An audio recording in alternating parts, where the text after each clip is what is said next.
Good night everybody. Ipapakita ko po sa inyo kung paano gumawa ng back part.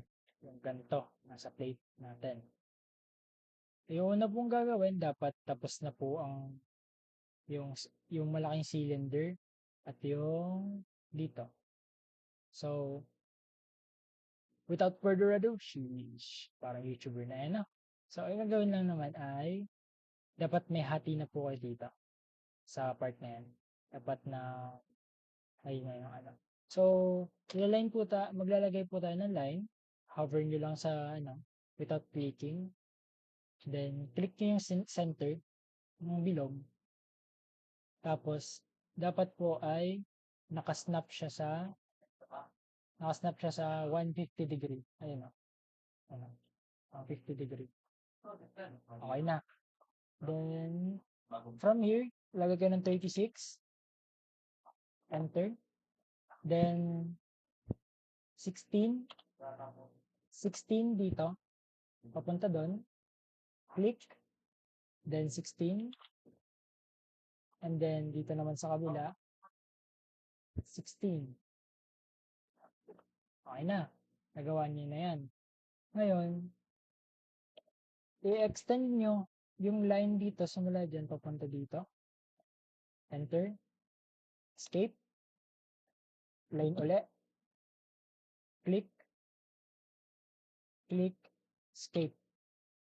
Okay na, ganyan na kayo. Ngayon, ibababa na po natin ito. Pero before that, aalisin muna natin tong mahabang ano na to. Okay na. Ayun po, ibababa na po natin siya ng 8. 8. 8. 8. 8. Ganito po bababa. Select, move, then hanap po kayo ng kung saan nyo gusto.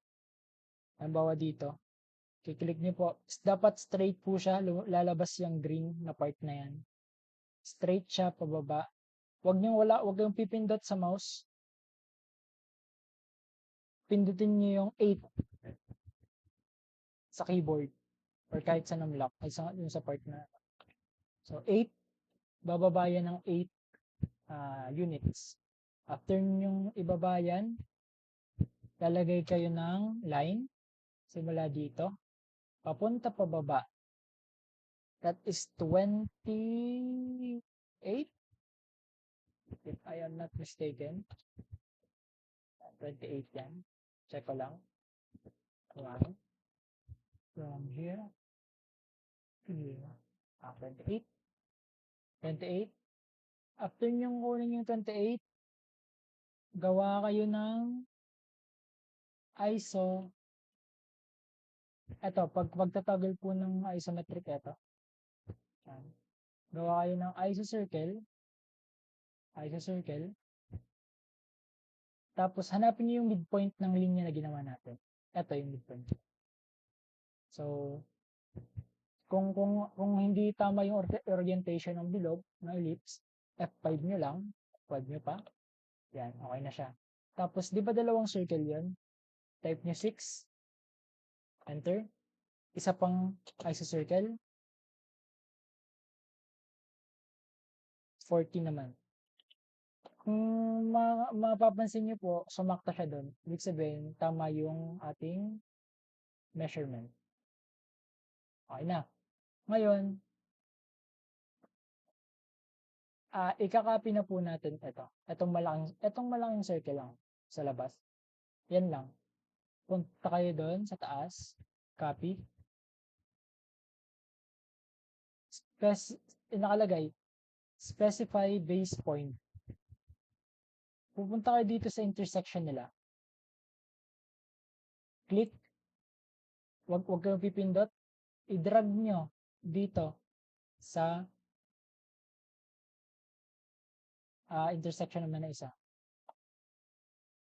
Tapos doon naman sa kabila. So balik. Ganyan po yung mapapansin. Ay 4 kayong bilog. Bali 5. Extra 1. Ngayon, nagawa niyo na po yan, titrim niyo na po. Titrim lang. Trim. Lahat ng nasa loob ng cylinder, trim niyo. Yan. Ito din, trim. Ito din, trim yan. Lahat yan, titrim. Yan. Yan. Yan. Yan. Trim, trim, trim, trim. Yan. So, malapit na tayo sa katotohanan. Ngayon yung gagawin nyo na lang po ay gagawa kayo ng line simula dito papunta doon. So, mag-partner sila. Ito din, papunta doon. Mag-partner sila. Isa dito at isa din dito, magkabilaan. Ngayon, alisin nyo na lang po yung mga line na ginawa nyo kanina. Tapos, ititrim nyo na lang po yung circle para magmukha siyang ganito. Yan. So, basically po, malapit na sa totohanan.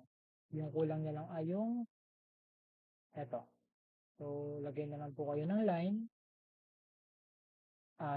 Hanapin nyo po, hover nyo po sa circle. Kunin nyo yung center.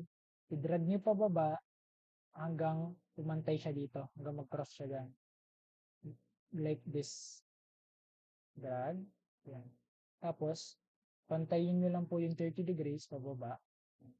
Ano yan? Trim nyo lang. Tapos na ang inyong paghihirap. Yun lang naman po. Arigatou gozaimasu. Peace out.